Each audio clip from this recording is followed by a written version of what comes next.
Hi and welcome. It's Milan with tuningintothe1.com. Here for another wonderful video experience on the 4 core sacred soulmate signals.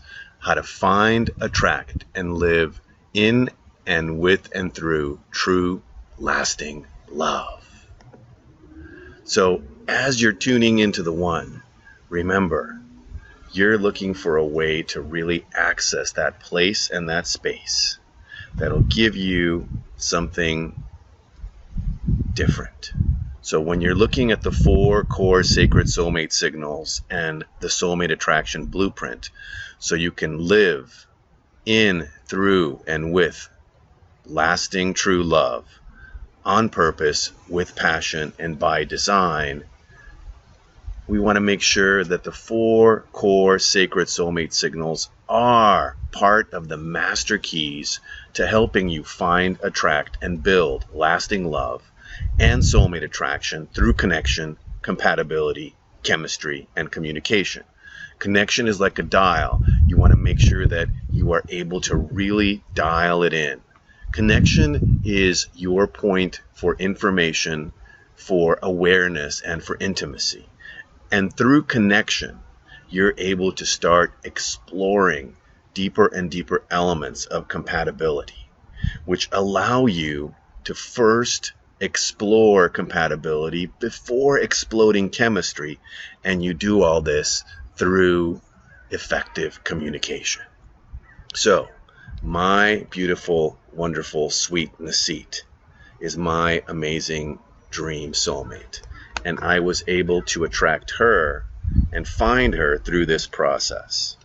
So, as you look forward to finding, attracting, and building true lasting love with your ideal dream partner and soulmate, remember, mastering the 4 core sacred soulmate signals is your keys and your window.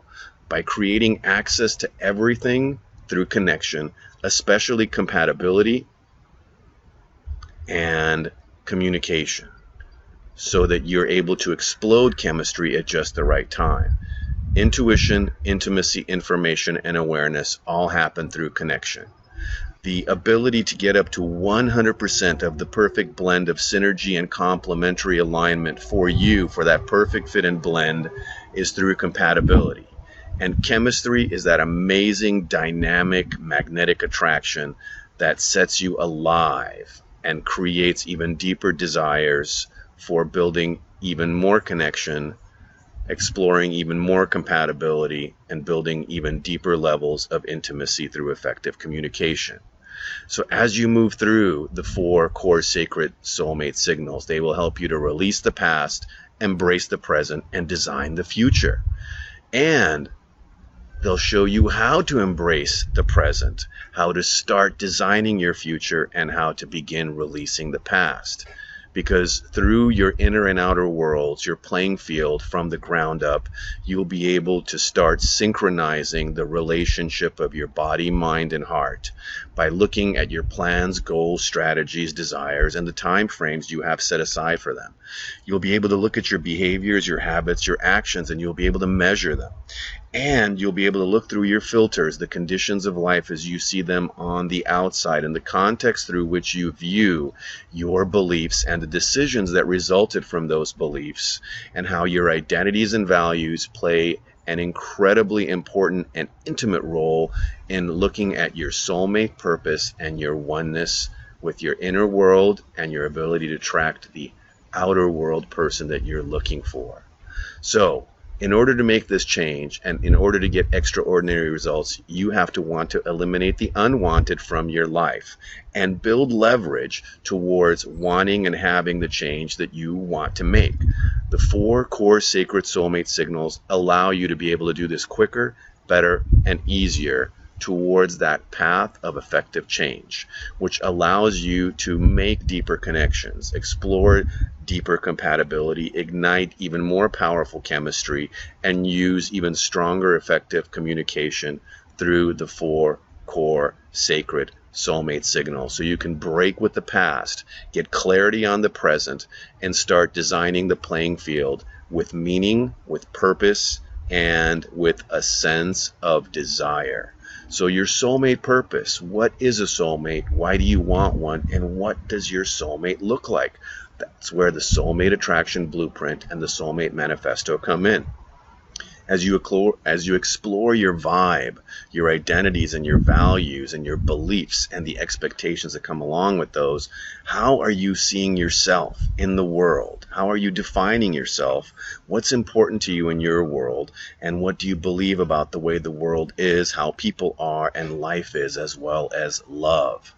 And as you do this, you'll start exploring the different filters and conditions which you now see that'll bring you even greater clarity through asking the questions. What steps or circumstances are necessary for me to be, to have, and to be able to get and keep my amazing, perfect, ideal dream partner? And what are the patterns that I've seen in my past that help me to eliminate, reduce, or dissolve the pain and allow the gain to step forward? What do I need to start or stop doing? What do I need to do more of? What do I need to do less of? And as you move through this, you'll be able to practice connecting and connection, explore compatibility, discuss chemistry before exploding it, and design effective communication strategies that are ideal for you.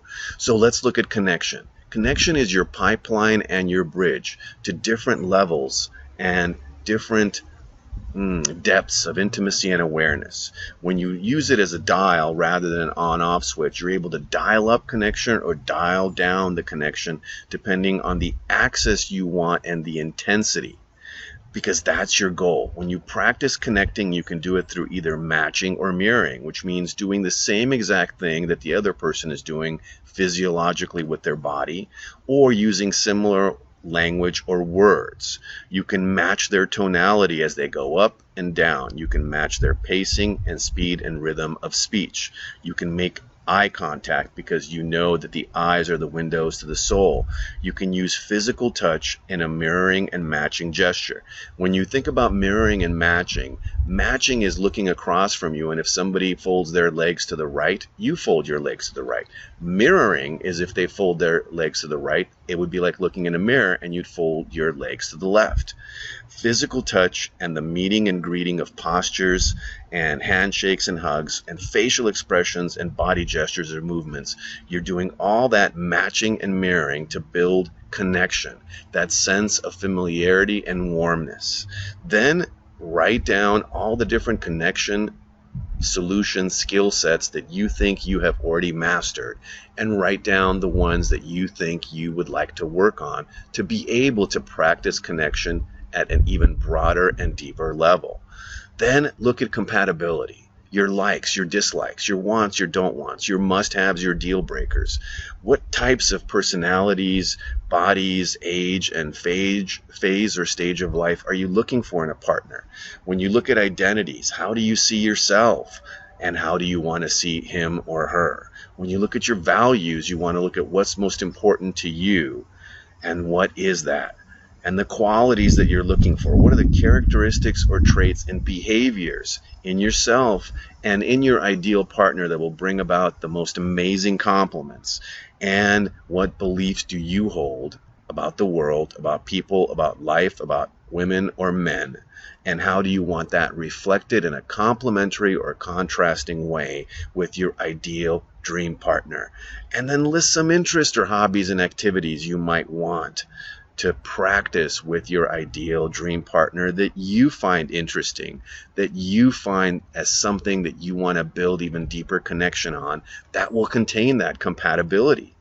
And then write them down. Write down your compatibility solution skill sets on all the different items: likes, dislikes, wants, don't wants, must-haves and deal breakers, the types of people that you're most attracted to, personality-wise, body-wise, age-wise, and phase or stage of life.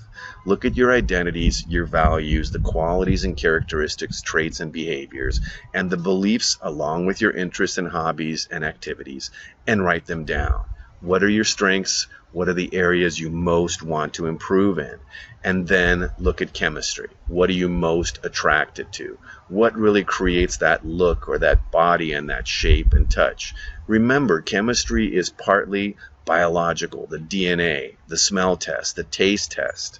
And then there's the energetic chemistry, which has to do with your intuition or what your gut is telling you. Something that's beyond those five senses of taste, smell, touch, sound, and sight.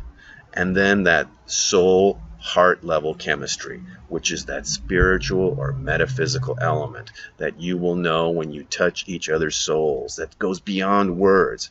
And then write those down. What are you looking for? What does it look like? What does it smell like? What does it taste like? What have you experienced before, and what haven't you experienced before that you really want to? And then communication. There's so many different levels of communication. For instance, you're watching this video, and in this video, as you see the surrounding environment, there's nature, there's me, there's my facial expressions, there's the tonality of my voice, there's the way that I'm speaking. What do you like? What doesn't resonate with you? Look at all those things, because when it comes to communication, it's both verbal and non-verbal. You can use your hands as gestures. You can always look for different things that will blend in and have you focus on something even more amazing. Maybe it's the eyes, maybe it's the hands, maybe it's the facial expressions, maybe it's all of it. So when you're looking at communication styles, realize that there's body language and body movement along with verbal words, which have a language and a structure. There's the emotional tonality of highs and lows, of loud and soft. There's the energetic or metaphysical qualities of the intuition, of gut instinct. Maybe it's that fight or flight instinct, or maybe it's a fear or an instant sense of closeness or love. All these are examples of different elements of communication which you will access through levels of connection. And as you do that, you'll find yourself going even deeper into a place and a space that you really want to share. The different communication styles include critical or criticisms, and you're filtering for distinctions and differences. It could be combative or fighting or adversarial, where you're really looking at everything as if it was a battleground or an argument. There's the controlling filters that we all have to some degree. Then there's the contrasting filters, which look for differences. There's the commonality filters of communication styles, which look for sameness. There's the cooperative styles that look for a common outcome or a common point of attraction or desire. There's that complementary type of communication style, which looks for phrases of praise and has that sense of fitting just right with you. Then there's the competing elements of having to win or a higher score or position. Just like when somebody tells a story and somebody else says, "Oh, you think that was incredible? Well, let me tell you about this." That's a competitive style of communication. And finally, that conquering filter for conquest and domination. Oftentimes, when we're looking at the dynamics of the male and the female, or the yin and the yang. So the male would be the yang and the yin would be the female. The male would tend to be more conquering and conquest oriented. So part of the chase of the yin and the yang is who's asking whom out on a date, who's got that masculine energy and who's got that soft and gentle feminine yin energy. Those are different telltale signs, and you can tell by looking at communication styles. So clearly, a more yin communication style would be cooperative or complementary, where a yang style would be controlling, competing, and conquering. So you can look at all these and write down which ones you practice and what would be the complement to that practice that would put you in alignment. Sometimes you want to be able to compete.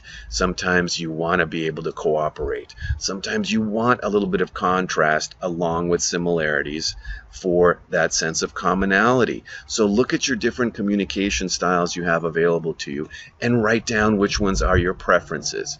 Again, this will bring out more effective communication if you're aware of the different kinds of communication styles available to you. And then you can look at the eyes for truth-telling. At a glance, for instance, if somebody's looking up and to their right, they're accessing their visual communication styles.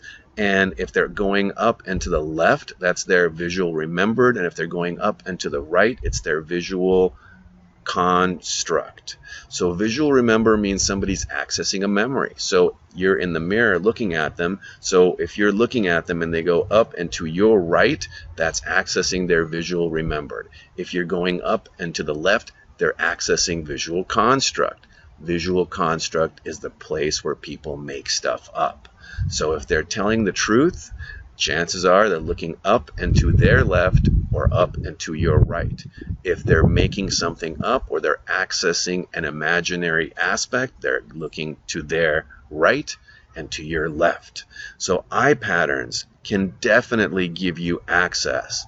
And this is specifically for the eye patterns of a normally organized right-handed person as you look at them. So, again, when you're looking at all this information, look in the eyes. Are they looking straight ahead? Are they looking up and to their left and your right? Are they looking up and to their right and your left? Those are different points of access that you can then use to chart eye patterns.